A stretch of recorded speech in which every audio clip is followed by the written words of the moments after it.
Hemen sevmirəm daha. Çərə yağı ilə sevmirəm.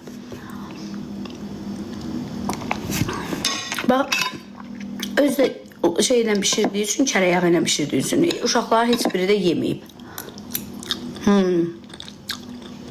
Bax, yeməyiblər də qalıb orada.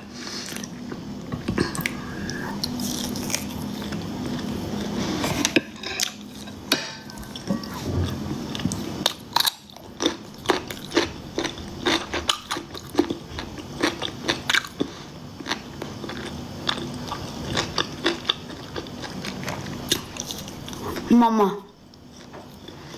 Onsuz da səncilər hər şey yemir, çərə yağı olanda vapşı. Hə, bəs mən də onu deyirəm də. Sevmirlər də, çərə yağını sevmirlər. Mamam üçün bişirəcək, mamam. Özdə bilsən hansı yağından bişirir başqım? Ərinmiş nehri yağı ilə.